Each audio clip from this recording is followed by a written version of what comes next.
Ustadz, ada yang mengatakan kembali ke Quran dan Sunnah, jangan ikuti pendapat ulama. Apakah benar seperti ini pendapat ini? Gini teman-teman, kalau Anda berkata kembali ke Quran dan Sunnah, benar. Memang kita harus kembali ke Quran dan Sunnah. Oh pasti dong. Mau kembali kemana lagi kalau tidak ke Quran dan Sunnah? Tapi mohon maaf, jeleknya ada perkataan jangan ikuti ulama. Terus gimana caramu memahami Quran Sunnah? Seperti apa caramu memahami Quran Sunnah kalau tidak menggunakan bimbingan para ulama? Ngapain Pak Ustadz ikut sama Imam Syafi'i? Imam Syafi'i itu manusia, dia bisa salah. Kenapa tidak ikut Quran hadis aja? Saya bilang Imam Syafi'i manusia, betul. Imam Syafi'i mungkin salah, betul. Tapi kalau Imam Syafi'i saja yang apal Quran, apal hadis, semuanya bisa mungkin salah, apalagi potonganmu yang gak apal apa-apa, kundul. Iya, maka hati-hati ngomong. Katanya, oh ngapain ikut ulama? Nah sekarang saya mau tanya, kamu kembali Quran hadis betulan? Iya tak? Coba saya tantang. Apa hukumnya memakan hewan yang ada di lautan? Oh halal tak? Berdasarkan hadis, gak pakai ulama. Nabi bersabda, huwa tahurun ma'uhu hillun maitatuhu. Dagingnya halal, airnya suci. Berarti gak pakai ulama tadi ya? Langsung hadis, mantap. Kalau memakan anjing apa? Oh anjing haram tak? Nabi bersabda, kullu dzinabim minas siba fa'akluhu haram. Apapun yang bertaring maka memakannya adalah haram. Hadis tak, gak pakai ulama, mantap.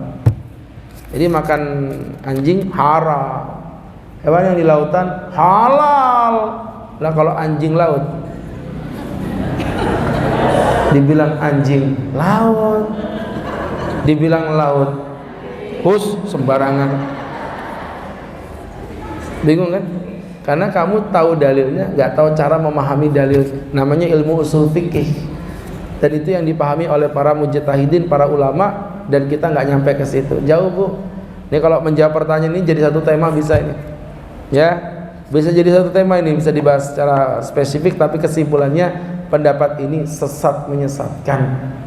Kembali ke Quran Sunnahnya betul, tapi tinggalkan ulama, sesat itu pendapat. Karena gimana caranya antum bisa memahami dalil kalau tidak pakai ulama? Bu, mohon maaf bu, saya akan tunjukkan di mana sesatnya. Ada orang solih baca Quran, Qurannya pasti bagus, tapi orang ini nggak punya ilmu jadinya sesat. Kaget, masa sesat gara-gara Quran?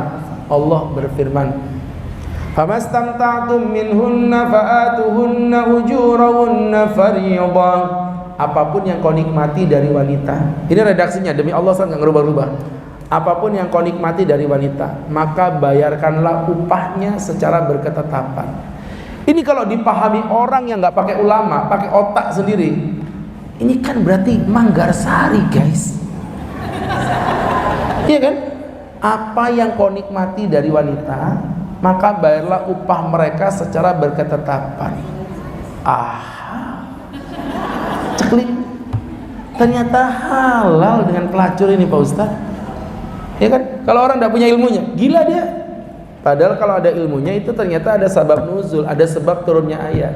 Itu tentang laki-laki yang suka memberi mas kawin mahal kepada perempuan, tapi ketika dia sudah nggak suka perempuan itu dicerai dan mas kawinnya diminta lagi. Maka Allah bilang, apa yang sudah kamu nikmati dari wanita, maksudnya istrimu, maka bayarlah upah mereka, maksudnya mas kawinnya, secara berketetapan. Artinya kamu udah minum susu beruang, kamu taruh lagi, kamu minta lagi duitmu. Paham maksudnya? Itu yang dimaksudkan.